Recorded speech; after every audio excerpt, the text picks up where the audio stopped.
News 18 ಡಿಜಿಟಲ್ಗೆ ಸ್ವಾಗತ. ನಾನು ಶಿವರಾಮ ಸುಂಡಿ. ಇದೇ ಮೊದಲ ಬಾರಿಗೆ ಹುಬ್ಬಳ್ಳಿ ಸ್ಟೇಡಿಯಂನಲ್ಲಿ ರಣಜಿ ಟ್ರೋಫಿ ಫೈನಲ್ ಪಂದ್ಯನ ಆಯೋಜನೆ ಮಾಡಲಾಗಿದೆ. ಜಮ್ಮು ಕಾಶ್ಮೀರ ಮತ್ತು ಕರ್ನಾಟಕ ತಂಡಗಳು ಈ ಒಂದು ಫೈನಲ್ ಪಂದ್ಯದಲ್ಲಿ ಮುಖಾಮುಖಿ ಆಗಲಿದ್ದಾವೆ.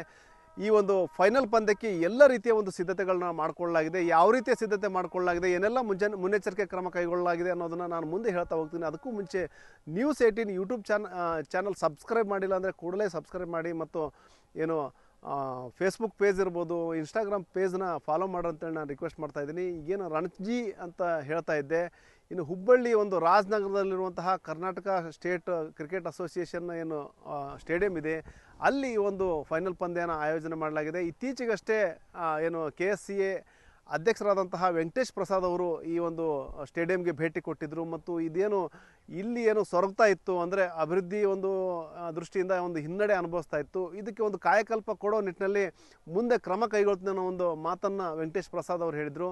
ಅದಕ್ಕೆ ಪೂರಕ ಅನ್ನೋ ರೀತಿಯಲ್ಲಿನೇ ಇದೇ ಮೊದಲ ಬಾರಿಗೆ ರಣಜಿ ಫೈನಲ್ ಪಂದ್ಯನ ಈ ಒಂದು ಸ್ಟೇಡಿಯಂನಲ್ಲಿ ಆಡಲಿಕ್ಕೆ ತೀರ್ಮಾನ ಮಾಡಲಾಗಿದೆ. ಹೀಗಾಗಿ ಹುಬ್ಬಳ್ಳಿ ಜನತೆಗೆ ಒಂದು ರೀತಿಯಲ್ಲಿ ಹಬ್ಬ ಅಂತಲೇ ಹೇಳ್ಬೋದು. ಯಾಕಂದರೆ ಏನು ಕರ್ನಾಟಕ ತಂಡನೇ ಈ ಬಾರಿ ಫೈನಲ್ಗೆ ಬಂದಿದೆ, ಜೊತೆಗೆ ಜಮ್ಮು ಕಾಶ್ಮೀರ ತಂಡ ಒಂದು ಫೈನಲ್ಗೆ ಬಂದಿದೆ. ಮತ್ತು ರಾಷ್ಟ್ರೀಯ ಅಂತಾರಾಷ್ಟ್ರೀಯ ಕ್ರೀಡಾಪಟುಗಳು KL ರಾಹುಲ್ ಇರ್ಬೋದು, ಮೊದಲಾದ ಒಂದು ಏನು ಕ್ರೀಡಾಪಟುಗಳು ಈ ಒಂದು ರಣಜಿನಲ್ಲಿ ಆಡ್ತಾ ಇರೋದ್ರಿಂದಾಗಿ ಒಂದು ನಮ್ಮ ಕನ್ನಡಿಗರೇ ಆದಂತಹ ಇಂಟರ್ನ್ಯಾಷನಲ್ನಲ್ಲಿ ಸಾಕಷ್ಟು ಹೆಸರು ಗಳಿಸಿರುವಂತಹ ಆ ಒಂದು ಆಟಗಾರರನ್ನು ಹತ್ತಿರದಿಂದಲೇ ಕಣ್ತುಂಬಿಕೊಳ್ಳುವಂತಹ ಸದಾವಕಾಶ ಬಂದಿದೆ. ಹಾಗಾಗಿ ಹುಬ್ಬಳ್ಳಿ ಜನತೆಗೆ ಒಂದು ರೀತಿಯಲ್ಲಿ ದುಪ್ಪಟ್ಟು ಖುಷಿ ಅಂತ ಹೇಳ್ಬೋದು. ಒಂದು ಕಡೆ ರಣಜಿ ಫೈನಲ್ ಪಂದ್ಯ ನಡೀತಾ ಇರೋದು, ಮತ್ತು ಕರ್ನಾಟಕನೇ ಒಂದು ಫೈನಲ್ನಲ್ಲಿ ಜಮ್ಮು ಕಾಶ್ಮೀರದ ವಿರುದ್ಧ ಏನು ಫೈಟ್ ಮಾಡ್ತಾ ಇರೋದು. ಇನ್ನು ಜೊತೆಗೆ ದೊಡ್ಡ ದೊಡ್ಡ ಕ್ರೀಡಾಪಟುಗಳು ಅಂದರೆ ರಾಷ್ಟ್ರೀಯ ಅಂತಾರಾಷ್ಟ್ರೀಯ ಒಂದು ಏನು ಮಟ್ಟದ ಒಂದು ಖ್ಯಾತಿ ಗಳಿಸಿದಂತಹ ಆಟಗಾರರು ಈ ಒಂದು ಪಂದ್ಯದಲ್ಲಿ ಭಾಗಿಯಾಗ್ತಾ ಇರೋದ್ರಿಂದಾಗಿ ಒಂದು ರೀತಿಯಲ್ಲಿ ಹಬ್ಬದ ವಾತಾವರಣ ಅಂತಲೇ ಹೇಳ್ಬೋದು. ಏನು ಫೆಬ್ರವರಿ 24ರಿಂದ 28ರವರೆಗೆ 5 ದಿನಗಳ ಕಾಲ ಈ ಒಂದು ರಣಜಿ ಟ್ರೋಫಿ ಫೈನಲ್ ಪಂದ್ಯ ನಡೆಯುತ್ತೆ. ಎರಡೂ ತಂಡಗಳು ಅಂದರೆ ಜಮ್ಮು ಕಾಶ್ಮೀರ ಇರ್ಬೋದು ಮತ್ತು ಕರ್ನಾಟಕ ಎರಡೂ ಸಹ ಒಂದು ಪ್ರಬಲ ತಂಡಗಳಾಗಿದ್ದಾವೆ. ಮತ್ತು ಇದುವರೆಗಿನ ಒಂದು ಏನು ಟ್ರ್ಯಾಕ್ ರೆಕಾರ್ಡ್ ನೋಡಿದಂಥ ಸಂದರ್ಭದಲ್ಲಿ ಎರಡೂ ತಂಡಗಳು ಒಂದು ಉತ್ತಮ ಪ್ರದರ್ಶನ ಮಾಡ್ಕೊಂಡು ಬಂದಿದ್ದಾವೆ. ಈಗ ಫೈನಲ್ನಲ್ಲಿ ಎರಡೂ ಒಂದು ಮದಗಜಗಳ ಒಂದು ಮುಖಾಮುಖಿ ಅಂತಲೇ ಹೇಳ್ಬೋದು. ಆ ರೀತಿಯ ಒಂದು ಟಫ್ ಫೈಟ್ ಅಂತೂ ಇದ್ದೇ ಇರ್ತದೆ. ಒಂದು ರೀತಿಯಲ್ಲಿ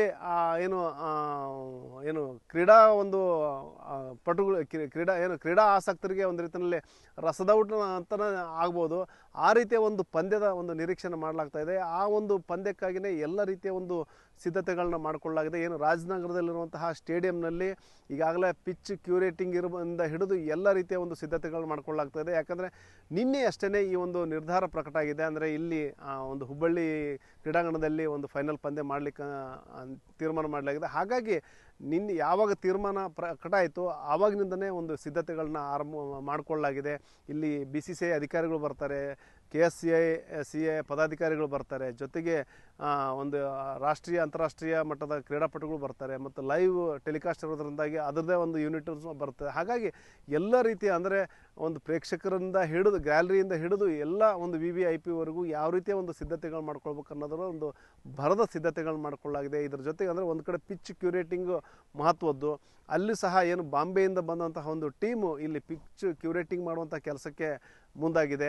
ಇನ್ನೊಂದು ಕಡೆ ಏನು ಪ್ರಾಕ್ಟೀಸ್ ಮಾಡಲಿಕ್ಕೂ ಸಹ ಒಂದು ವ್ಯವಸ್ಥೆ ಮಾಡಲಾಗಿದೆ. ಒಂದು ಜಮ್ಮು ಕಾಶ್ಮೀರಕ್ಕೆ ಮತ್ತು ಕರ್ನಾಟಕಕ್ಕೆ ಪ್ರತ್ಯೇಕವಾಗಿ ಇಲ್ಲಿ ಆಟಗಾರರಿಗೆ ಒಂದು ಪ್ರಾಕ್ಟೀಸ್ ಮಾಡಲಿಕ್ಕೂ ಸಹ ಒಂದು ವ್ಯವಸ್ಥೆಗಳನ್ನ ಮಾಡಲಾಗಿದೆ.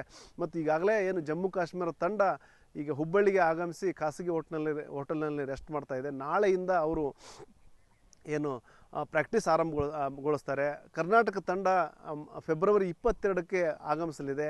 22ರಿಂದ ಅದು ನಂತರ ಬಂದು ಏನು 1-2 ದಿನಗಳ ಕಾಲ ಪ್ರಾಕ್ಟೀಸ್ ಮಾಡುತ್ತೆ. ನಂತರ 24ಕ್ಕೆ ಒಂದು ಉದ್ಘಾಟನಾ ಕಾರ್ಯಕ್ರಮ ಇರುತ್ತೆ. ಅದಾದ ನಂತರ 5 ದಿನಗಳ ಕಾಲ ಒಂದು ರಣಜಿ ಫೈನಲ್ ಪಂದ್ಯದ ಒಂದು ರೋಚಕ ಹಣಾಹಣಿ ಇರುತ್ತದೆ. ಅದಕ್ಕೆ ಇಲ್ಲೇನು ಕನ್ವೀನರ್ ಆದಂತಹ ವೀರಣ್ಣ ಸೌಡಿ ಅವರ ನೇತೃತ್ವದಲ್ಲಿ ಈ ಒಂದು ಎಲ್ಲ ಒಂದು ಸಿದ್ಧತೆಗಳನ್ನು ಮಾಡಿಕೊಳ್ಳಲಾಗಿದೆ. ಅವರು ಸಹ ಈ ಒಂದು ನ್ಯೂಸ್ 18 ಪ್ರತಿಕ್ರಿಯೆ ಕೊಟ್ಟಿದ್ದಾರೆ. ಎಲ್ಲ ರೀತಿಯ ಒಂದು ಸಿದ್ಧತೆಗಳು ಮಾಡಿಕೊಳ್ಳಲಾಗಿದೆ. ಇದೇ ಮೊದಲ ಬಾರಿಗೆ ಏನು ರಣಜಿ ಟ್ರೋಫಿಯ ಫೈನಲ್ ಪಂದ್ಯ ನಡೀತಾ ಇದೆ. ಮತ್ತು ಇದು ಈ ಒಂದು ಭಾಗದಲ್ಲಿ ಒಂದು ಕ್ರಿಕೆಟ್ ಬೂಸ್ಟ್ ಆಗಲಿಕ್ಕೆ ಈ ರೀತಿಯ ಒಂದು ಅವಕಾಶನೂ ಸಹ ಕಾರಣ ಆಗುತ್ತೆ. ಮತ್ತು ಈ ಅವಕಾಶ ಕೊಟ್ಟ ವೆಂಕಟೇಶ್ ಪ್ರಸಾದ್ ಇರ್ಬೋದು, BCCI ಪದಾಧಿಕಾರಿಗಳಿರ್ಬೋದು, ಎಲ್ಲರಿಗೂ ಸಹ ಧನ್ಯವಾದ ಹೇಳ್ತೇನೆ ಅನ್ನೋ ಒಂದು ಮಾತನ್ನು ಹೇಳಿದ್ದಾರೆ. ಮೊದಲನೇದಾಗಿ ಹುಬ್ಬಳ್ಳಿಗೆ Ranji trophy finals Karnataka Jammu and Kashmir ಏನು ಮ್ಯಾಚ್ ನಮ್ಗೆ ಸಿಕ್ಕಿದೆ ನೀನು ಅನೌನ್ಸ್ ಮಾಡಿದ್ರೆ ನಮಗೆ ಭಾಳ ಖುಷಿ ತಂದಿದೆ. ಯಾಕಂದ್ರೆ ನಮ್ಮ ಧಾರವಾಡ ಝೋನಿಗೆ ಮತ್ತು ನಮ್ಮ ಹುಬ್ಳಿ ಧಾರವಾಡಗೆ ಒಂದು ಭಾಳ ಗೌರವ ಸಿಕ್ಕಿದೆ. ಯಾಕಂದ್ರೆ ನಮಗೆ ಈ ರಾಜನಗರ ಗ್ರೌಂಡ್ದಲ್ಲಿ ಅನೇಕ ರಂಜಿ ಟ್ರಾಫಿ ಮ್ಯಾಚ್ಗಳು ಆಗಿದ್ದಾವೆ ಈಗ ಆಲ್ರೆಡಿ. ಬಟ್ ಈ ಟೂರ್ನಮೆಂಟ್ ವಿಶೇಷತೆ ಭಾಳ ಐತಿ. ರಂಜಿ ಟ್ರಾಫಿ ಆ ಫೈನಲ್ಸನ್ನು ನಮ್ಮ ಹುಬ್ಳಿದಲ್ಲಿ ಆಡ್ತಾ ಇರೋದು, ಟಾಪ್ 2 ಟೀಮ್ಸ್ ಇಲ್ಲಿ ಬಂದು ಆಡ್ತಾ ಇರೋದು ಭಾಳ ಖುಷಿ ತಂದಿದೆ. ಅದಕ್ಕೆ ಕಾರಣೀಭೂತರಾದ BCCI ಆದವ್ರು ಇರ್ಬೋದು, ನಮ್ಮ KSA ಆಫೀಷಿಯಲ್ಸ್, ನಮ್ಮ KSA ಪ್ರೆಸಿಡೆಂಟು, ಸೆಕ್ರೆಟರಿ ಮತ್ತು ಮ್ಯಾನೇಜ್ಮೆಂಟ್ ಕಮಿಟಿಗೆ ಅಭಿನಂದನೆಗಳನ್ನು ಸಲ್ಲಿಸ್ತೇನೆ. ನಿಜಕ್ಕೂ ಅವ್ರು ಹೇಳಿದಂತೆ ಇಲ್ಲಿ ಒಂದೇನು ಈ ಭಾಗಕ್ಕೆ ಒಂದು, ಅದರಲ್ಲೂ ಯಾಕಂದರೆ ಉತ್ತರ ಕರ್ನಾಟಕದಲ್ಲಿ ಒಂದು ಕ್ರಿಕೆಟ್ಗೆ ಒಂದು ಪ್ರೋತ್ಸಾಹ ಸಿಗ್ತಾ ಇರೋದು ಅಷ್ಟಕ್ಕಷ್ಟೇ ಅನ್ನೋ ಪರಿಸ್ಥಿತಿ ನಿರ್ಮಾಣವಾಗಿದೆ. ಯಾಕಂದರೆ ಪ್ರತಿಯೊಂದನ್ನು ನಾವು ಬೆಂಗಳೂರು ಅನ್ನೋ ಒಂದು ಮಾತೇ ಬರ್ತಾ ಇದೆ. ಹಾಗಾಗಿ ಇದೇ ಪ್ರಥಮ ಬಾರಿಗೆ ಈ ರೀತಿಯ ಒಂದು ಮಹತ್ವದ ಪಂದ್ಯನ ಇಲ್ಲಿ ಕೊಟ್ಟಿರೋದು ನಿಜಕ್ಕೂ ಒಂದು ಸ್ವಾಗತಾರ್ಹ ಬೆಳವಣಿಗೆ ಅಂತ ಹೇಳ್ಬೋದು. ಈ ಹಿಂದೆನೂ ಸಹ ರಣಜಿ ಪಂದ್ಯಗಳು ನಡೆದಿದ್ವು, ಆದರೆ ಫೈನಲ್ ಪಂದ್ಯ ನಡೆದಿರಲಿಲ್ಲ. ಅದರ ಜೊತೆಗೆ ಏನು ಬಿ ಟೀಮ್ಗಳು ಅಂದರೆ ಇಂಟರ್ನ್ಯಾಷನಲ್ ಲೆವೆಲ್ನಲ್ಲಿ ಏನು ಇಂಡಿಯಾ ಬಿ ಟೀಮ್ ಇರ್ಬೋದು, ನ್ಯೂಜಿಲೆಂಡ್ ಬಿ ಟೀಮ್ ಇರ್ಬೋದು, ಈ ರೀತಿ ಆಸ್ಟ್ರೇಲಿಯಾ ಬಿ ಟೀಮು, ಈ ರೀತಿಯ ಒಂದು ಬಿ ಟೀಮ್ಗಳ ನಡುವಿನ ಒಂದು ಹಣಾಹಣಿ ಇಂಟರ್ನ್ಯಾಷನಲ್ ಮಟ್ಟದಲ್ಲಿಯೂ ಸಹ ನಡೆದಿತ್ತು. ಆದರೆ ಏನು ಕಳೆದ ಒಂದು 3 ವರ್ಷಗಳಿಂದ ಇಲ್ಲಿ ಒಂದು ರೀತಿಯಲ್ಲಿ ಕ್ರೀಡಾ ಒಂದು ಚಟುವಟಿಕೆಗೆ ಒಂದು ರೀತಿಯಲ್ಲಿ ಗ್ರಹಣ ಹಿಡಿದ ರೀತಿಯಲ್ಲಿ ಪರಿಸ್ಥಿತಿ ನಿರ್ಮಾಣವಾಗಿತ್ತು. ಈಗೇನು ಹೊಸ ಅಧ್ಯಕ್ಷರು ವೆಂಕಟೇಶ್ ಪ್ರಸಾದ್ ಅವರಾಗಿದ್ದಾರೆ, ಅವರು ಏನು ಭೇಟಿ ಕೊಟ್ಟ ನಂತರ ಏನು ಭರವಸೆ ಕೊಟ್ಟಿದ್ರು ಅದರ ಪ್ರಕಾರನೇ ಇಲ್ಲಿ ಏನು ಫೈನಲ್ ಪಂದ್ಯನ ಕೊಡಲಾಗಿದೆ. ಜೊತೆಗೆ ಅದಕ್ಕೆ ಎಲ್ಲ ರೀತಿಯ ಒಂದು ಸಿದ್ಧತೆಗಳನ್ನ ಮಾಡ್ಕೊಳ್ಳಲಾಗಿದೆ. ಹಾಗಾಗಿ ಏನು ಹುಬ್ಬಳ್ಳಿ ಜನ ಸಹ ಕಾತುರದಿಂದ ಕಾಯ್ತಾ ಇದ್ದಾರೆ ರಣಜಿ ಫೈನಲ್ನ ಕಣ್ತುಂಬಿಕೊಳ್ಳಲಿಕ್ಕೆ.